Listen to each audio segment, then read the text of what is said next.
Laurent Lebon, président du Musée national Picasso à Paris.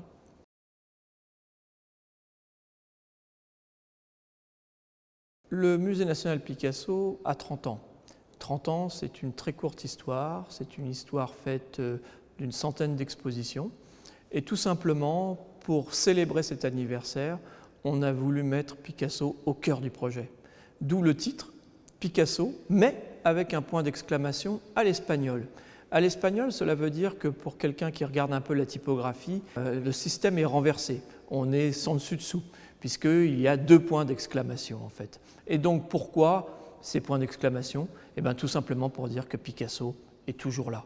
Picasso nous étonnera toujours, Picasso nous dominera toujours, Picasso possède le siècle. Et donc la plus grande collection du monde, celle que possède le Musée national Picasso Paris, devait être en majesté sur l'ensemble des étages. C'est la première fois, il me semble, qu'on va montrer pratiquement 1000 œuvres dans le Musée national Picasso Paris, sous une forme un tout petit peu inédite, puisqu'elle sera, cette collection, en dialogue avec ces fameuses pièces d'archives qui forment le continent immergé de l'aventure picassienne.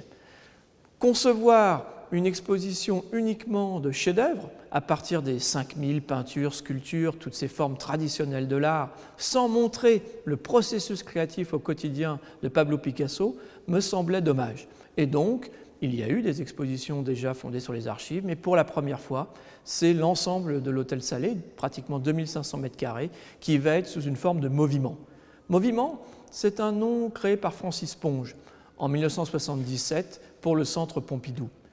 La contraction du mot monument et du mot mouvement. Et pour moi, c'est un peu le symbole d'un musée d'aujourd'hui, c'est-à-dire un musée qui ne doit pas être un sanctuaire, qui ne doit pas être un mausolée, qui ne doit pas être un tombeau. Un musée monographique est souvent un succès, on l'a encore vu à l'inauguration du musée en octobre dernier, mais toutes les courbes de fréquentation le montrent, souvent après quelques semaines, quelques mois, quelques années, la fréquentation se tarit.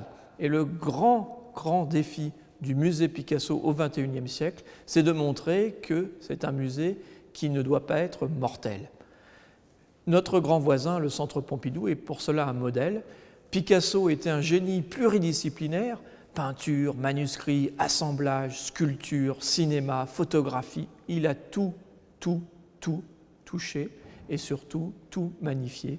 Et on peut parler vraiment d'une succession de chefs-d'œuvre. La notion de chef-d'œuvre est toujours une sens un peu galvaudée. On parle d'une œuvre comme d'un chef-d'œuvre, un peu comme d'un lieu commun. Mais avec Picasso, je crois que la grande force, c'est vraiment ce moment où il sait créer une œuvre qui nous questionne encore.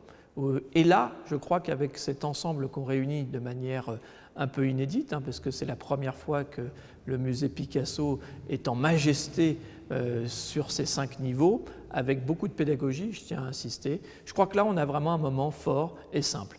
Il nous fallait une scénographie limpide, légère, et je crois que Madame Eussébi nous propose là un hommage discret à Roland Simounet, avec une volonté de magnifier l'œuvre. Et quand je dis l'œuvre, c'est toutes les œuvres. Pour nous, il était très important de montrer la page de manuscrit comme on montre une huile sur toile, comme on montre un bas-relief.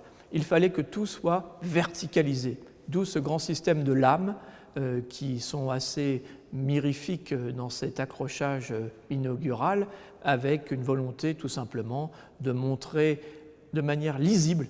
Je n'aime pas trop les expositions où on doit s'allonger, s'abaisser. Je crois que là, il y a un grand collage visuel finalement, une grande phrase qui permet de, je crois, trouver et surtout retrouver le génie picassien sous tous ses aspects.